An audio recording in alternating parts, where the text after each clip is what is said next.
because I believe so strongly in the message of public television.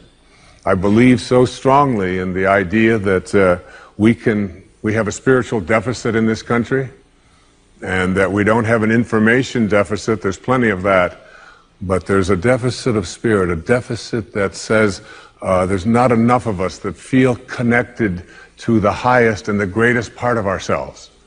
And these top 10 principles that I have put together here for this program, you might want to jot down. You might want to go into your desk and just take out a little piece of paper. But I think if you practice them and look at them and see them, they come from someone who's had a burning desire, but has also been living a life in which I have felt independent of the opinions of others in terms of whether or not I should or shouldn't be doing that.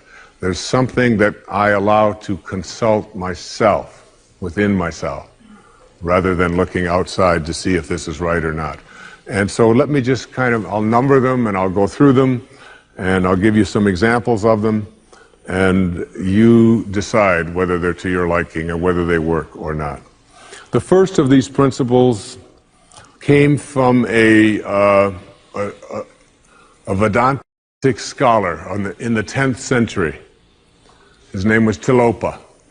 It's not exactly bestseller books, but it's the kind of thing that really excites me, because I think of going back 1,000 years or 2,000 years and reading what some of the greatest minds had to say and how open they were to the potentiality that each and every one of us have for greatness.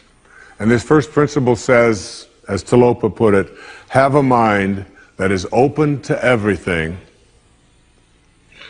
and attached to nothing.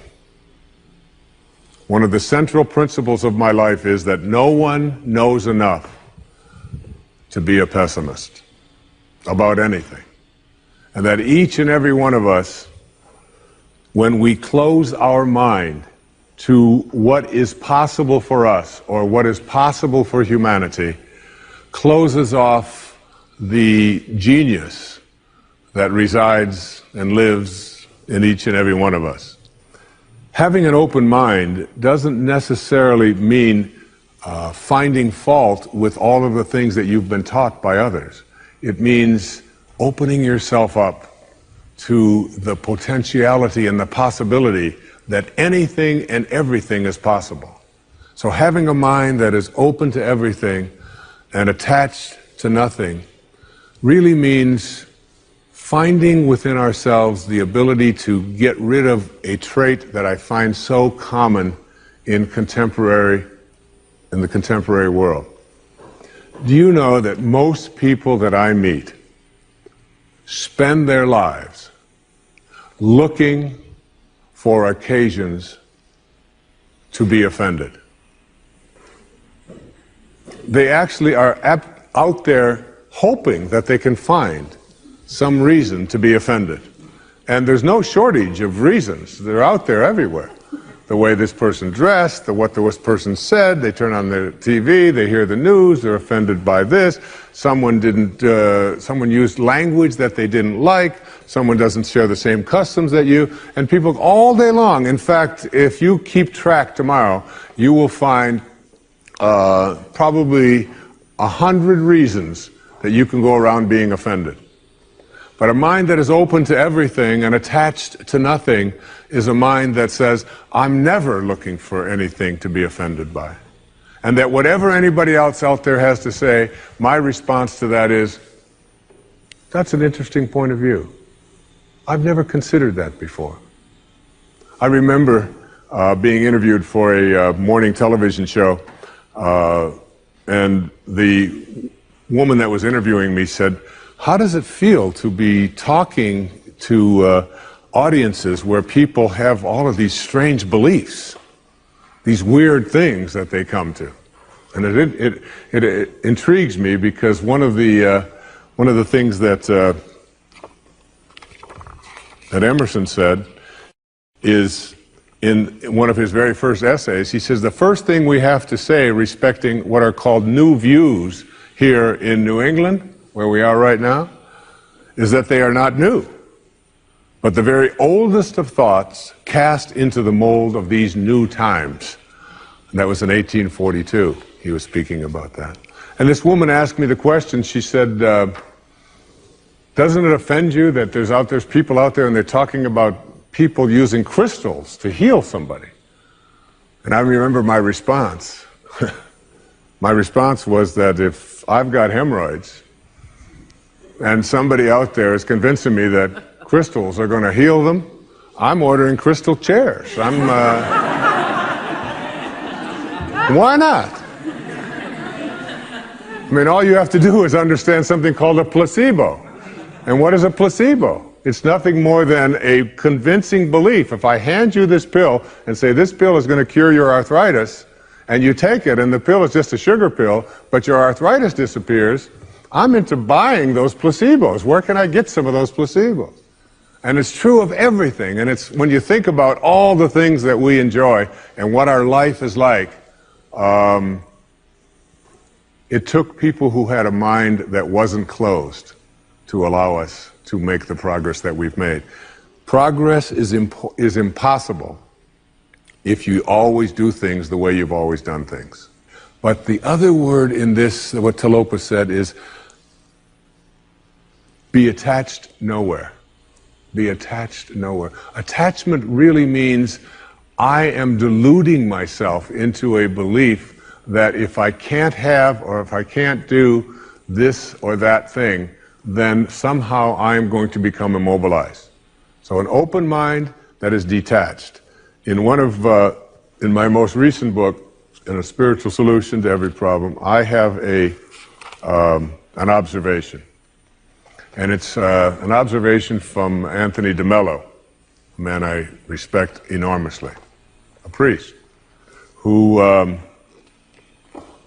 in The Way to Love, puts it this way. Here's a great test for your relationships, especially the relationships that you're in with those whom you love, not your children, but your spouses and your lovers and so on.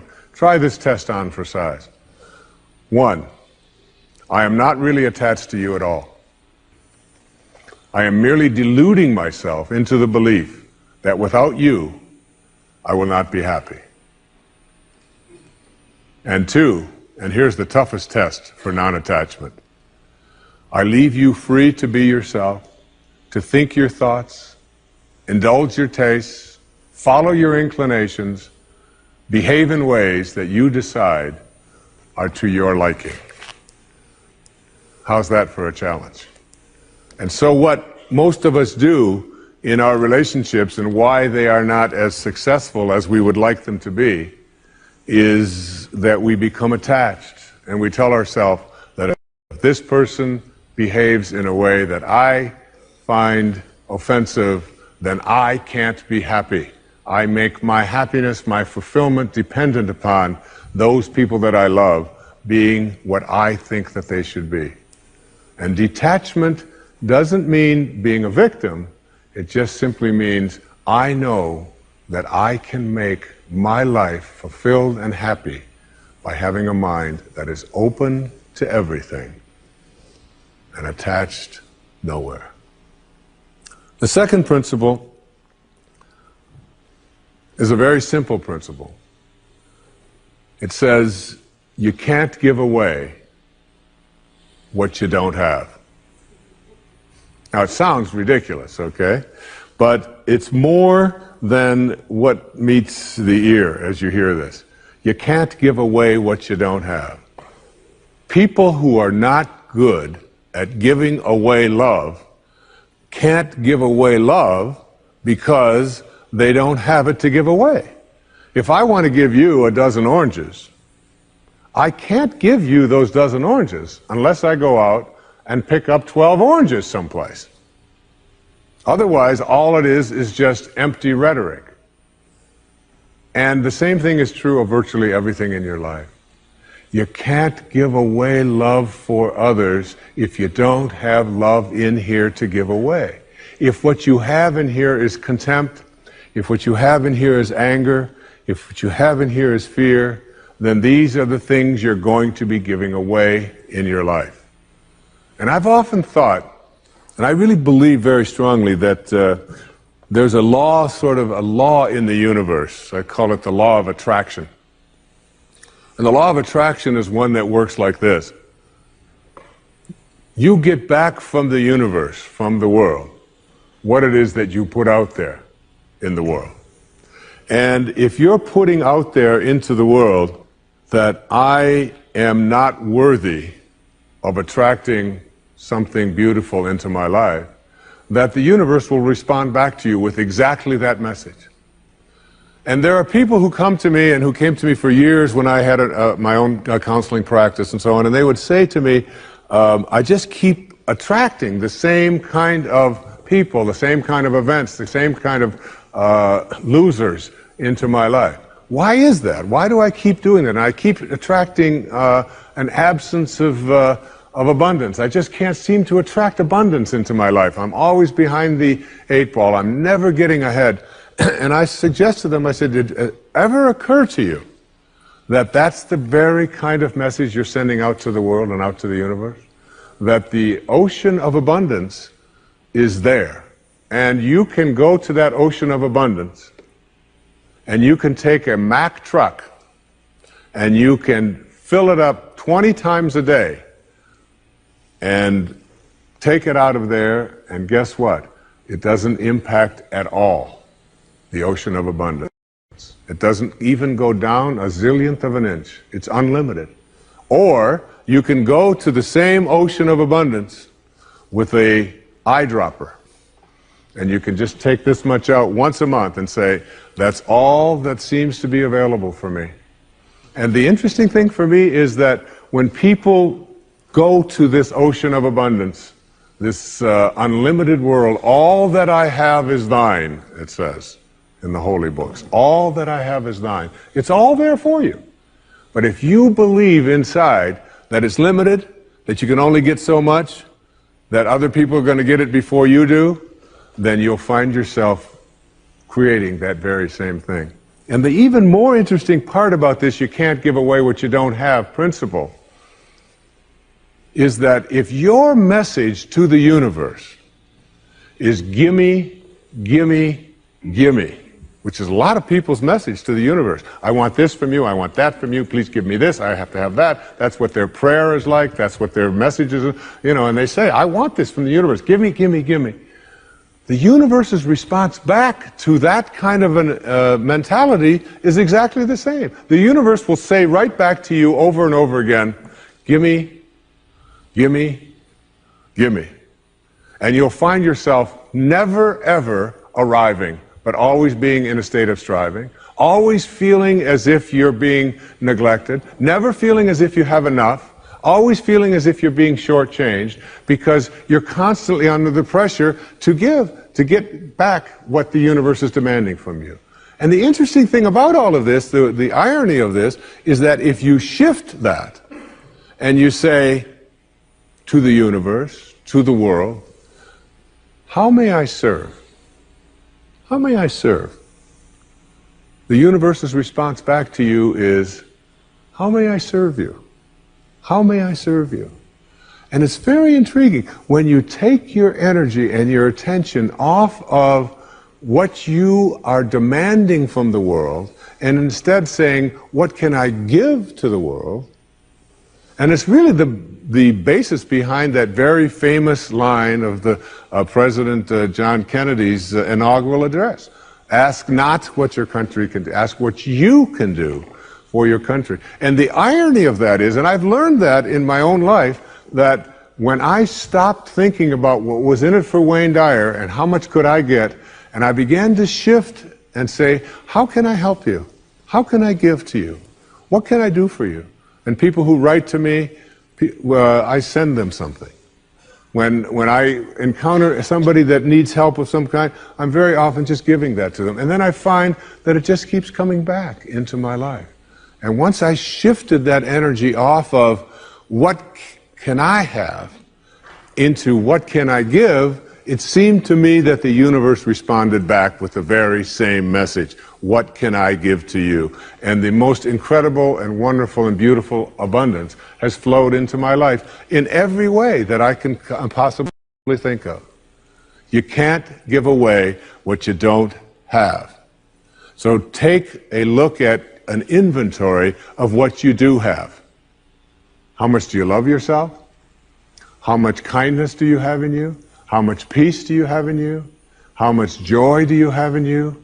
And if you're able to give that away as many times as you can in a given day, watch and see how much more of that continues to show up and come back in your life.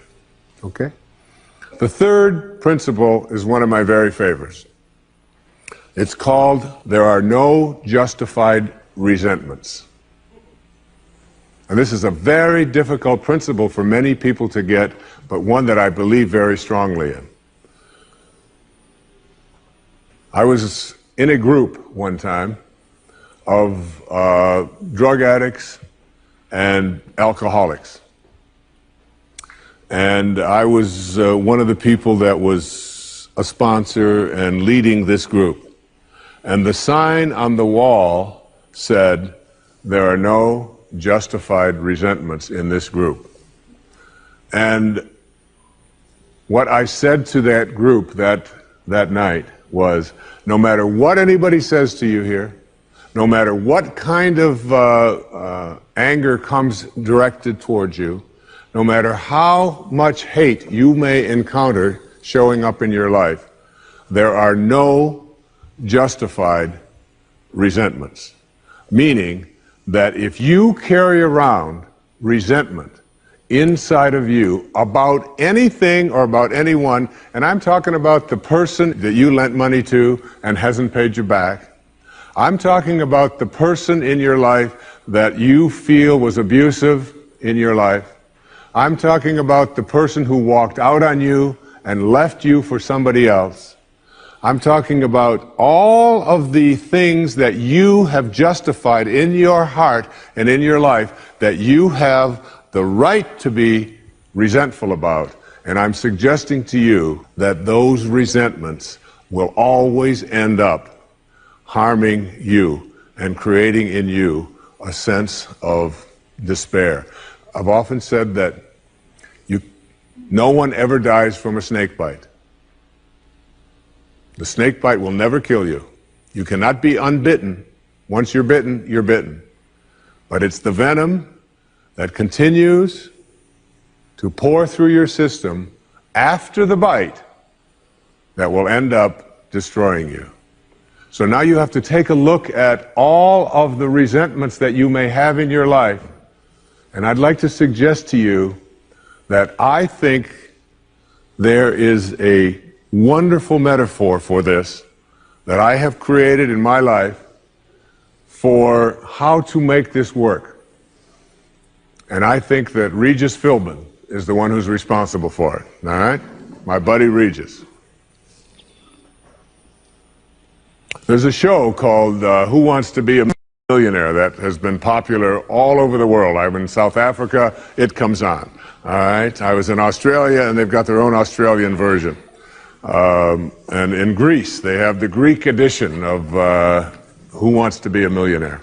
And basically, this show has two levels that you have to get to. Now, the first level is the $1,000 level.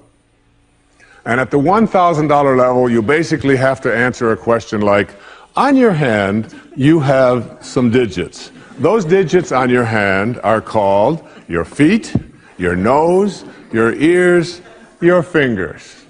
And everybody who ever goes on the show has this horrible dread that they're going to go out on one of those questions, right? So basically, in order to get to the $1,000 level, all you have to do is answer 5 pretty simple questions in order to get to the $1,000 level. Now, on this program, the $1,000 level for you in this metaphor means that you will leave with something if you get this. At least get this. This is the $1,000 level. You must send blame out of your life for any conditions of your life. Blame has to go. All right? Now, blame means if you're sitting there with a disease, you say without guilt, It's mine. I take responsibility for it.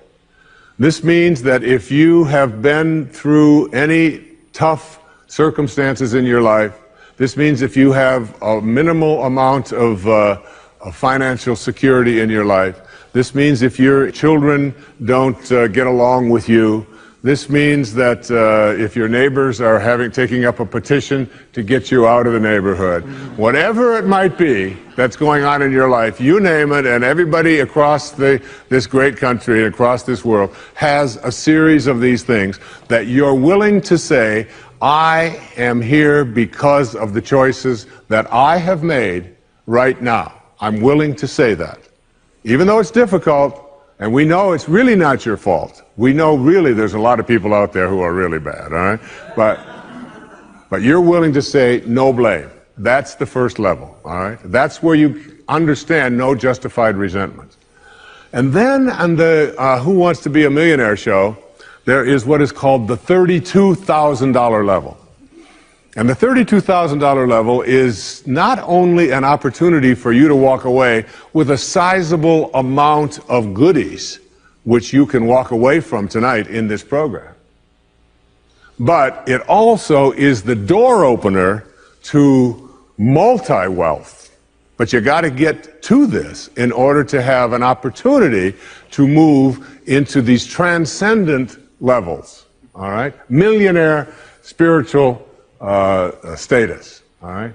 You got to get through these next 5 questions. And this $32,000 question, or level rather, comes to this. It came to me from a quotation that I used in the writing of A Spiritual Solution to Every Problem.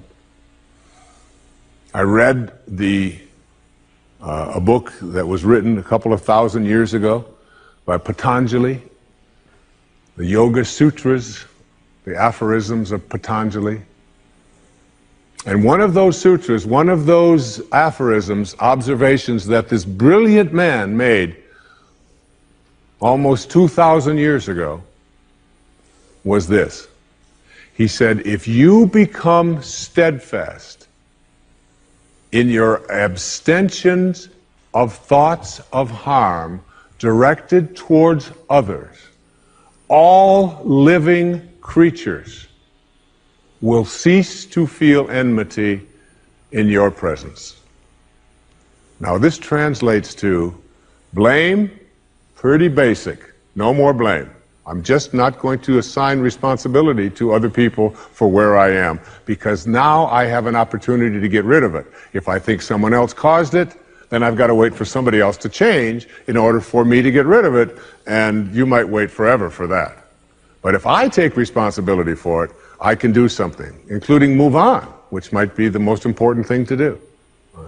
But at the higher level, when there are no justified resentments, what you are doing is what St. Francis did, Francesco. What you are doing is you are at a place where you are sending love in response to hate. You are literally saying, no matter what comes my way, I am going to be steadfast in my abstention of thoughts of harm directed toward others. I'm going to work hard at, no matter what comes my way, having it come out of me what I want to come out of me, and that is love, and that is a higher energy. And if you can get to that level, Patanjali said, all living creatures will cease to feel enmity in your presence. I have a little girl, a precious little girl. I have 6 precious girls and 2 precious sons, but I have a little girl who is almost 12. And she loves animals like no one I've ever met in my life. I mean, her whole life revolves around animals. And when we walk in the woods, butterflies avoid me, fly away from people around, and they come and they land right on her arm, and it happens all the time. All living creatures, she couldn't have a thought of harm directed towards any living creature. And Patanjali said to us, all living creatures will cease to feel fear or enmity or anger in the presence of those who can send love in response to hate. That's what I mean when I say there are no justified resentments. What I'd like to do, I'd like to share a little story here with you. It's a very tender story. It was sent to me by someone who sends me beautiful things in the mail. And I call it the Teddy story. And I'd like to read this to you, if I can do it without tearing up. And this story illustrates this as well as anything I've ever seen. There's a story many years ago of an elementary school teacher. Her name was Mrs. Thompson.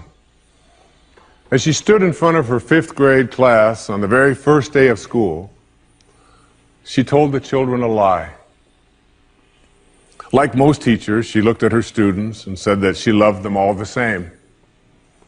But that was impossible because there in the front row, slumped in his seat, was a little boy named Teddy Stoddard. Mrs. Thompson had watched Teddy the year before and noticed that he didn't play well with the other children, that his clothes were messy, and that he constantly needed a bath. Teddy could be unpleasant.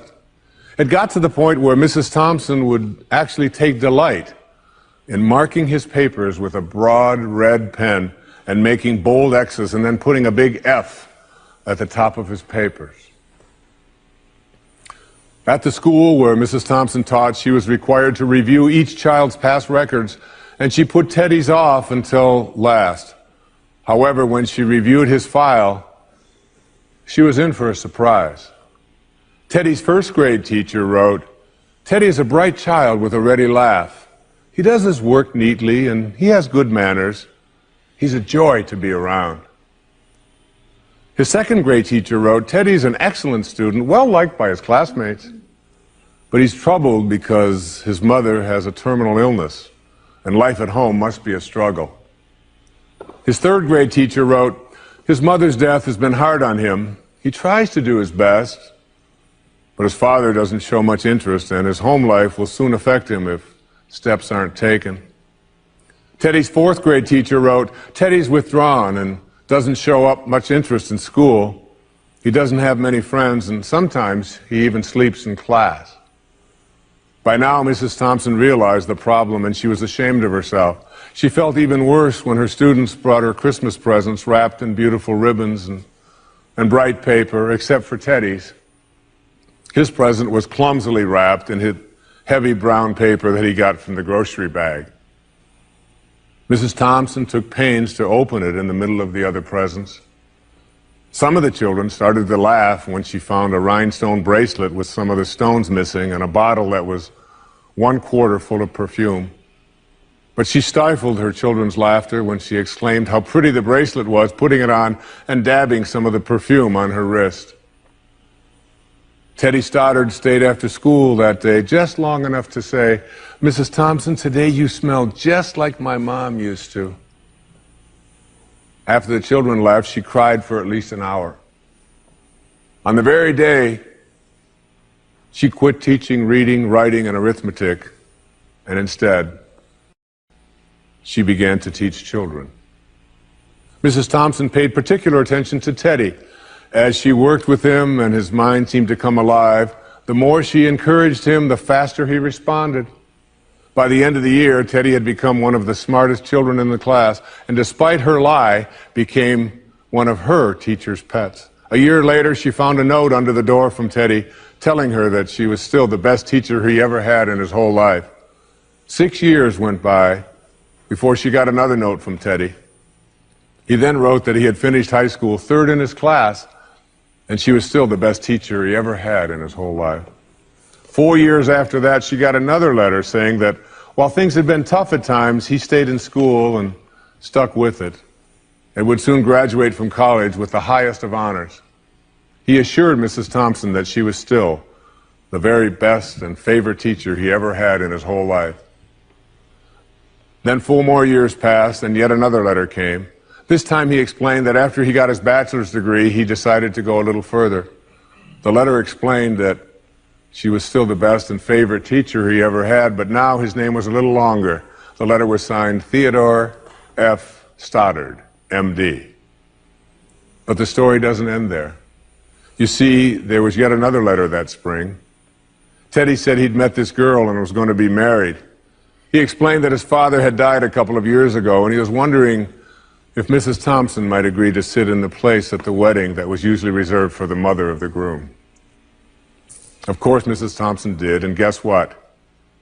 She wore that bracelet, the one with several rhinestones missing. And she made sure she was wearing the perfume that Teddy remembered his mother wearing on their last Christmas together. They hugged each other, and Dr. Stoddard whispered in Mrs. Thompson's ear, "Thank you so much for making me feel important and showing me that I could make a difference." Mrs. Thompson came with tears in her eyes and whispered back, "Teddy, you have it all wrong. You were the one who taught me that I could make a difference. I didn't know how to teach until I met you." Isn't that a beautiful story? Yeah.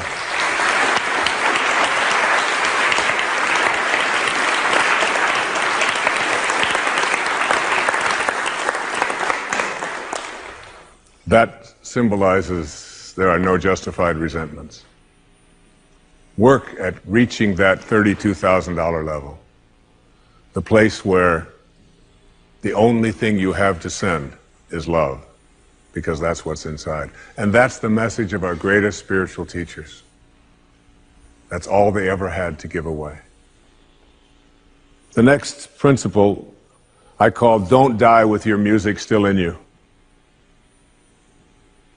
And who better to quote than Thoreau right here in Concord when he talked about some of us hear a different drummer, and we must march to the music that we hear. But all of you, everybody watching, everybody here in this beautiful parish, all of you have some music playing. And all of you have a heroic mission. There's no accidents in this universe. We all show up here with a purpose. There's an intelligence that is a part of everything and everyone, and all of us are connected to it. And too many of us are afraid to listen to that music and march to it. You out there, I know you have a book you wanted to write. I know there's a composition you wanted to compose. I know there's a song you want to sing someplace. Maybe you want to raise horses out in Montana. Or maybe you want to open up an ice cream shop on Cape Cod. Who knows what it may be? Maybe you just want to travel and see the world. Maybe you want to go into a relationship with someone, but you've been afraid to, but your heart says it's the right thing to do. All of us feel something. And in Leo Tolstoy's famous novel, The Death of Ivan Ilyich, he asks this question that would be terrifying to me. He says, as he has his accountant from Moscow lying on his deathbed, contemplating the horror of this question, what if my whole life has been wrong?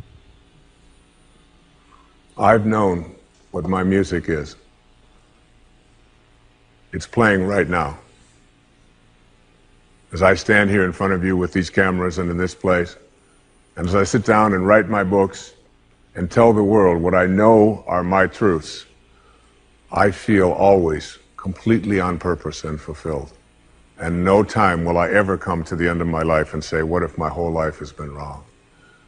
Whoever you are, whatever that music is, however distant it may sound, however strange, however weird others may interpret it to be, don't get to the end of your life and know that you're going to leave and not have it played yet.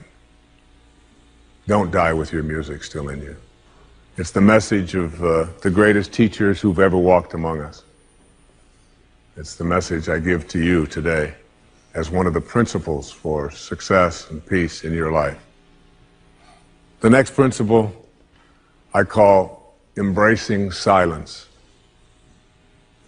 And embracing silence is not that I say this to you because it's so important to be quiet. What I have learned, I have a dear friend, many of you know, we've put out tapes together, we've appeared on stages all over the world together. He's like a brother to me. His name is Dr. Deepak Chopra, a medical doctor. and a dear and close friend. And whenever anything is going on in my family, if I'm having a problem with one of my children or in my own life, and if I call him up and I'll say, Deepak, or his wife Rita, I'll say, Deepak, what do you think I should do? He always has the same answer: meditate. I'll say, yes, Deepak, I understand meditate, but I said, what do you think? He said, Wayne, go deep inside and meditate. Always meditate. I'll say, will you put Rita on? Wayne, meditate. I say, all right. And you know, I've learned a lot in meditation. But what I know most about getting quiet and getting peaceful is this: that there's only one power in the universe, and it doesn't matter what you call it. You can call it soul, spirit, consciousness, God. You can call it Louise. You can call it anything that you want. But as Alan Watts said, you can't get wet from the word water. It's not what we call something that gives it its substance. And this one power, this one force that flows through everything and allows everything to be, is indivisible. You can't cut it in half. You can't divide it. It's one. It's knowing the one. And everything in your life is almost always given a division. Male, female, young, old, tall, short, black, white, good, bad, up, down. These are all dichotomies. These are all these splits that we all have in our lives. The whole physical world that we live in and are immersed in, it's always immersed in this division. I used to teach a course at St. John's University in New York, and I used to tell my students, when I was trying to teach this principle, anybody who can come to class and bring with them a magnet that only has a North Pole, I'll give you an A in the course. You don't ever have to attend another class. And no matter how thin they would slice that magnet, there was always the South Pole, because the physical world is made up of dichotomies. But we have to learn to fuse the dichotomies. And in fusing the dichotomies and blending the one, that's what silence does for us. That's why embracing silence is so powerful. Because no matter how many times you cut silence in half, it's like zero. You still only get silence. In Zen, they say it's the space between the bars that holds the tiger. And it's the silence between the notes that makes the music. These words that are coming out of my mouth right now come out of the silence. And finding that silence and embracing it means that you go to the place within you that you cannot divide. Just like you can't divide the source, the one, the spirit. You can't divide that either. It's only one. So when you go into your silence and you begin to practice meditation and you begin to make this a part of your life and embrace silence, what you discover is this is where you'll come to know your source. You'll make conscious contact with your source. I can't tell you how many people that have come to me who have suffered from serious illnesses, who've been given diagnoses that it's terminal and that you can't do it, who have gone out to the wilderness and have decided that I am going to commune with nature. And the transcendentalists, Thoreau and Emerson, they believed that nature was our source and that we were all products of nature. And if you can get back to your source, if you can get back to that feeling of being with spirit, that's where healing can take place. And I've had wonderful stories of people who've told me that it was when I began to embrace that silence that I began to feel more connected to my source. Embrace silence because it's a way to come to know God, to know your source. Both are indivisible. And the only experience you can have in your daily life that even comes close to a spiritual awakening is silence. The next principle I call giving up your personal history. And I learned it from a man named Carlos Castaneda, who once said that One day, he said, I finally realized that I no longer needed a personal history. And just like drinking, he said, I gave it up. And that, and only that, has made all the difference in the world. You know the nice thing about giving up your personal history? Is that if you don't have a story, you don't have to live up to it. All of us have these bags of manure that we carry around with us called our past, and the people who have done things to us, and the events and the circumstances, all of this stuff that we use and we bond to. And we bond ourselves to these wounds of our past, and we identify ourselves on the basis of these wounds. And every once in a while we set it down and we reach in there and we smear it all over ourselves. And then we wonder, why does my life smell so bad? I don't understand this.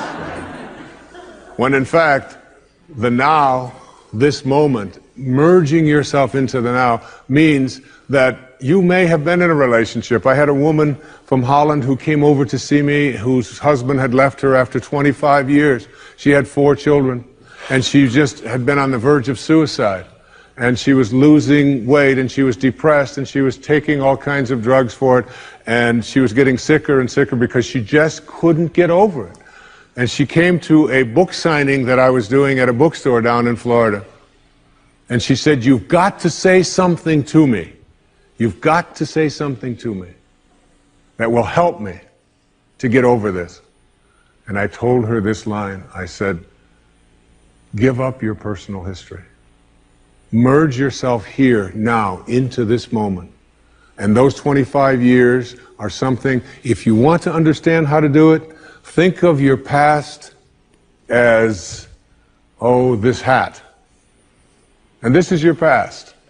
Now, you can't just set this thing down over here and walk away from it and give up your personal history, because you'll always have it there to look back at.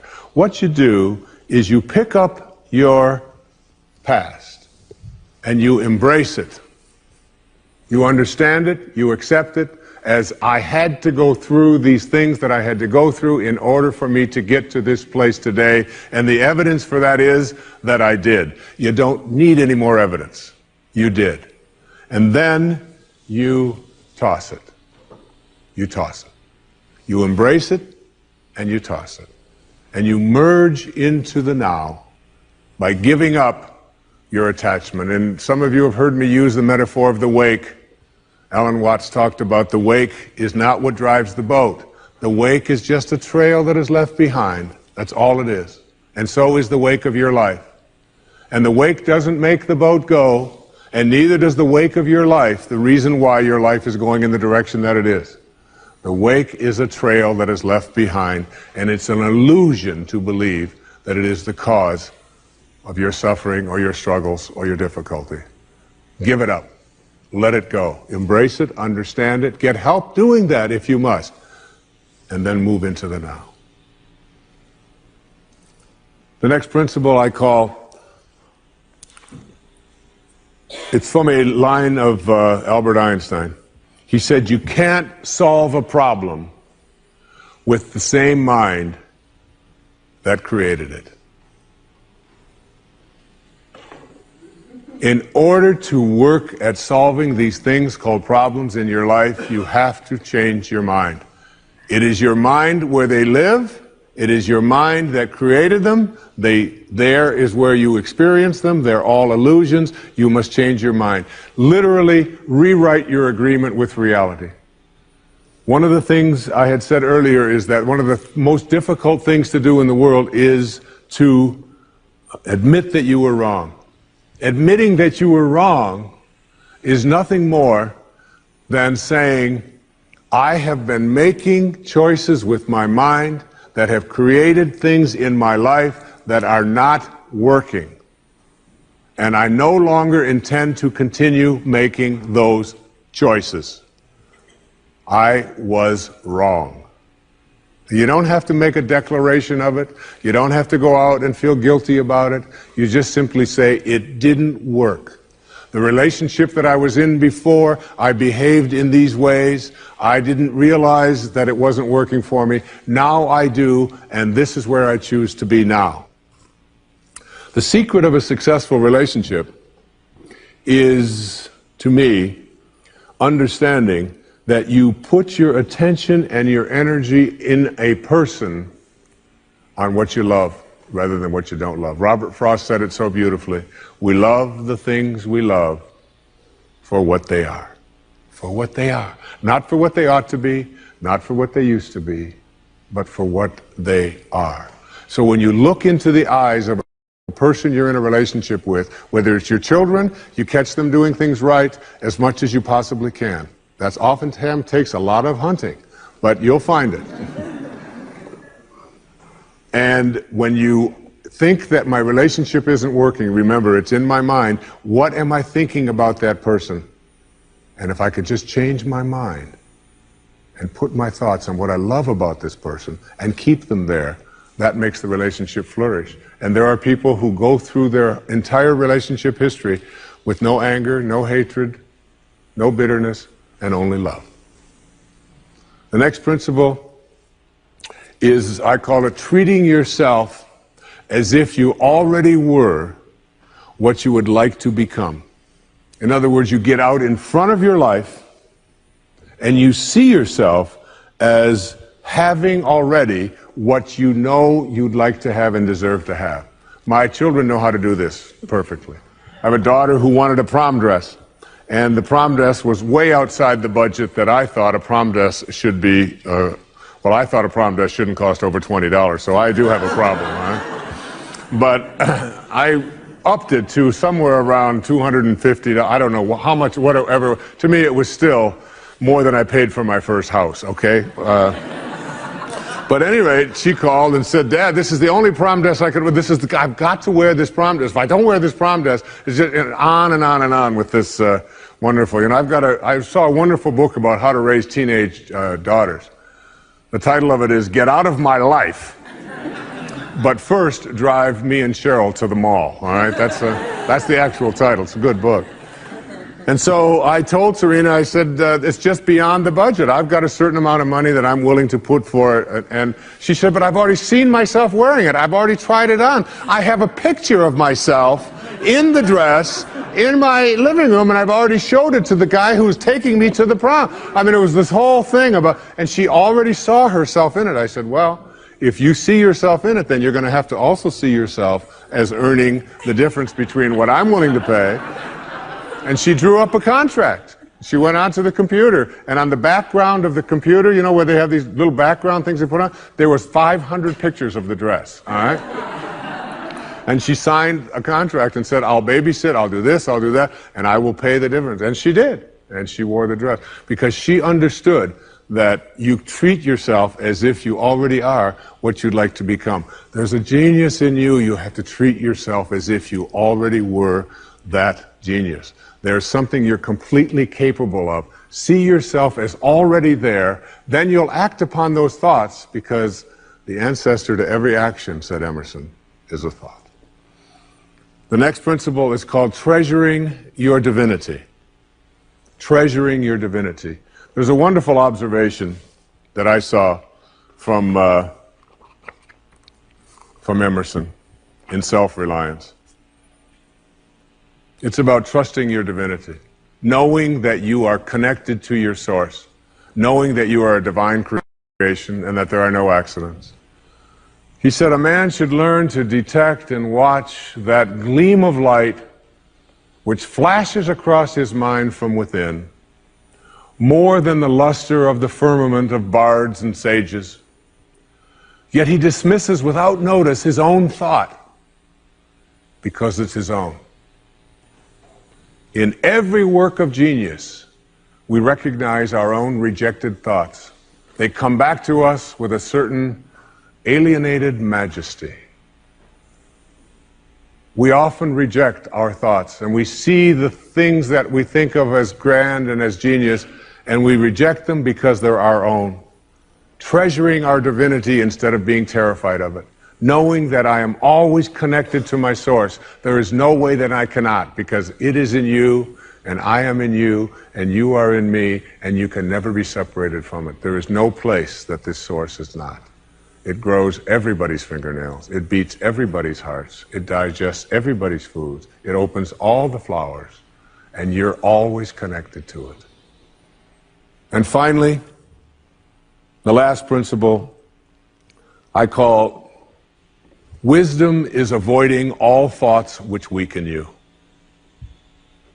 You know, every thought has an energy, just like everything else in the universe.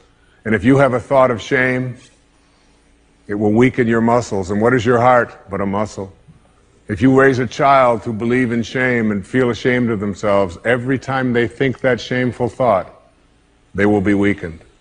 And if you have a thought of fear, and if you have a thought of stress, and you have a thought of anguish and anxiety, all of these thoughts and many more are the thoughts that will always weaken you. When you are having a thought that you know is disempowering you, shift it.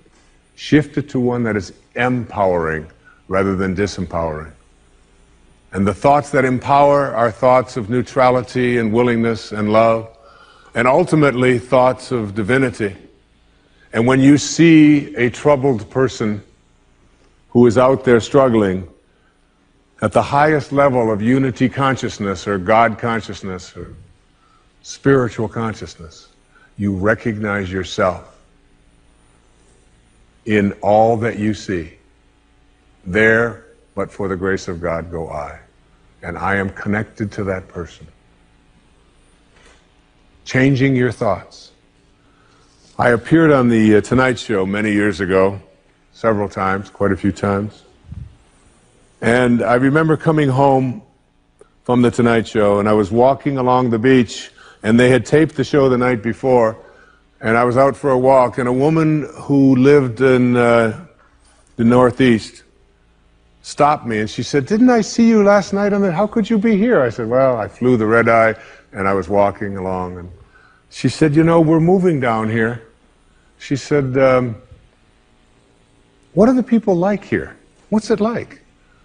And I said to her, I said, "Well, what are they like where you live?" She said, "Well," she said, I live in a very big city." And she said, "They're very pushy. And people are not very kind. And they don't have time for you." And she said, "It's really not very pleasant." She said, "That's one of the reasons I'm leaving there." I said, "Well, that's pretty much what you're going to find here." That's basically what the people are like here. On the way back on the same day, someone else who had seen me the night before on the Tonight Show, who had lived in the Midwest, stopped me and asked me almost the same question. She said, "You live here?" I said, "Yes." She said, "Well, my husband and I are moving here and we're looking for a school." She said, "What are the people like here? What's it like here?" I said, "What are they like in Chicago where you live?" She said, "It's the Midwest." She said, "People are very friendly, they're open, they open their homes to you, they're very loving, they're very kind." She said, "It's a wonderful place." She said, "I love that, I'm going to really miss that." I said, "That's pretty much what you're going to find here." It's what you expect, it's what you think about that expands. It's what Emerson taught us. The ancestor to every action is a thought.